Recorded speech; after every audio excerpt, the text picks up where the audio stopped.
Okay, let's turn to Washington now, where we are following breaking news. U.S. President-elect Donald Trump has just named his second choice for Attorney General after his controversial first pick pulled himself out of the running. CBC's Chris Reyes is following these developments for us from New York. So, Chris, this is all just breaking. Who is Trump's new pick for Attorney General? Travis, things move fast in the Trump administration. I think that much we can all agree on. The paper is still hot from that withdrawal notice from Matt Gaetz that he was withdrawing his name from the AG nomination, and Trump has already picked his new AG. Pam Bondi, she is a former Attorney General of Florida. She represented him in one of his impeachment trials when he was president, when he was accused of trying to get Ukraine to investigate then Vice President Joe Biden in exchange for U.S. military assistance. Now, is this the kind of candidate that the Democrats have been talking about in terms of putting a name forward that could guarantee nomination? Have a listen to what one Democrat had to say about what they were looking for in the name that Trump was going to move forward after Gaetz withdrew. I think his confirmation process will move more quickly and be more successful if he nominates more confirmable candidates. I'll remind you, his Secretary of Defense nominee, for example, last time got 98 votes. It's not that Democrats are determined to oppose his nominees, it's that his nominees need to be more confirmable. All right, more confirmable. We'll wait to see if that's the case with this new pick, Travis. Certainly, she's not the kind of name that rings a bell and not one that was clouded in controversy the way Gaetz was. This is what Trump had to say about his new pick. He said, "For too long, the partisan Department of Justice has been weaponized against me and other Republicans. Not anymore."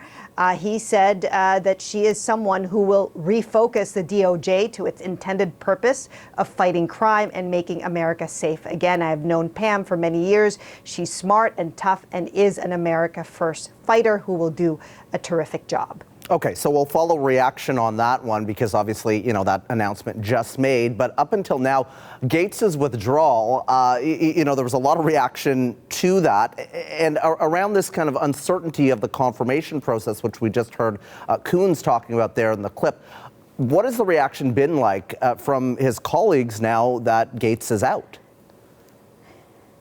You know, both from Republicans and Democrats, Travis, the word I keep hearing is a sense of relief that he is no longer somebody that they're going to have to consider. I want to put up the post that Matt Gaetz put on social media this afternoon to explain why he was stepping back. He said, "It's clear that my confirmation was unfairly becoming a distraction to the critical work of the Trump-Vance transition. There's no time to waste on a needlessly protracted Washington scuffle. Thus, I'll be withdrawing my name from consideration to serve as Attorney General. Trump's DOJ must be in place and ready on day one." Now, Travis, is that a surprise? Well, somewhat, only because until today, there was really no indication from Gaetz or his supporters that he was buckling from the pressure surrounding this nomination. Remember, Elon Musk, who now seems to have an outsized influence on Trump these days, even posted on X and described Gaetz as the hammer of justice. But I think what we're getting here is that from that meeting that Gaetz took yesterday with Senate Republicans, together with VP-elect J.D. Vance, that they were getting a sense that they were not getting the numbers they needed to get him across the confirmation line. Have a listen to what one Republican had to say about that. You had concerns about political capital being expended here. I did, and I think that was the case that was made, to be honest. I mean, simple math, I think it was made clear that there's not a path, and if there's not a path, you're going to spend a lot of political capital for a losing cause. All right, so you've got a new name now. Gaetz is out of the way, but I think the question that's hanging on a lot of people's minds in Washington is what happens to that report that was really the bulk of the baggage that Gaetz was carrying into this nomination. This is the report that came out of an extensive congressional investigation into allegations of sexual misconduct, illicit drug use, improper gifts against Matt Gaetz.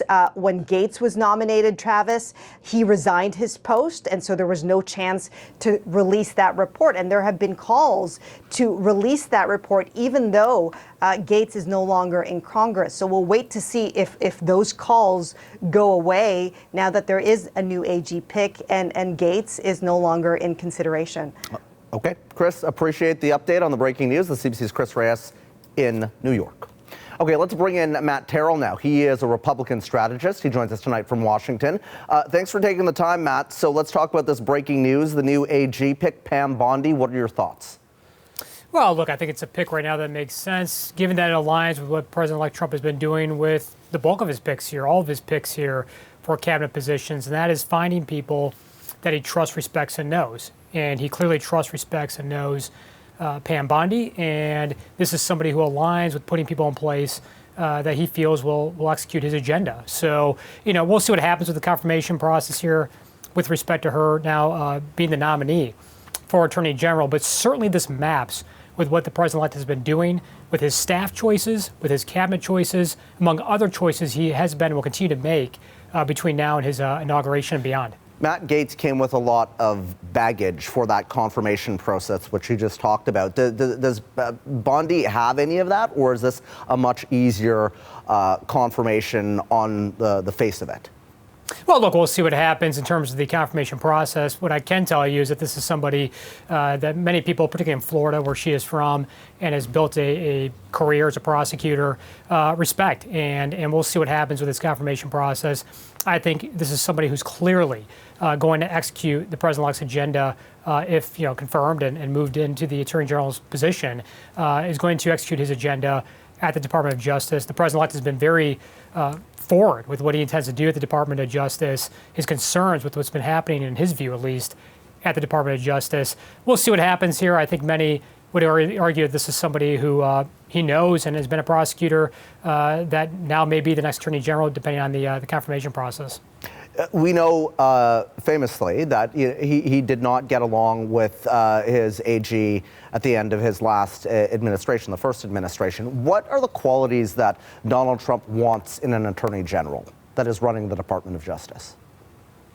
I suspect, and this is just what I suspect he's looking for in any of these picks, but particularly for the Attorney General, is first and foremost someone who's going to push forward the agenda that he sees fit for the Department of Justice. I think second, he's been out there on the campaign trail when he was a candidate and now as the President-elect, talk about his concerns with the growing distrust that many Americans have with the Justice Department. I suspect he's going to be working to try and restore some of that, all of that if he can, among many Americans right now who have growing distrust with our institutions. And one of those being the Justice Department. That's evident in polling. It's evident in what happened this election. Here we are with somebody who's a convicted felon who is now going to be the next president of the United States. I think that very much tells Americans' views about how they view the Department of Justice, where their trust level is with the Department of Justice.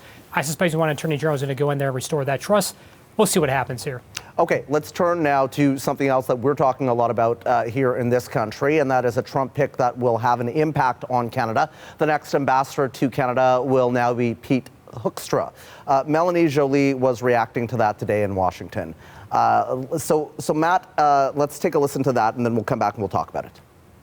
President-elect Trump announced yesterday his new ambassador, his appointment to become ambassador to Canada, Pete Hoekstra. Okay, so what does Hoekstra mean for Canada? Well, look, what it means is this is somebody who clearly is respected, again, by President-elect Trump. This is somebody who is a congressman from Michigan, but was somebody who was on the campaign trail for candidate Trump back during the campaign. And look, this is somebody who ran the Michigan Republican Party.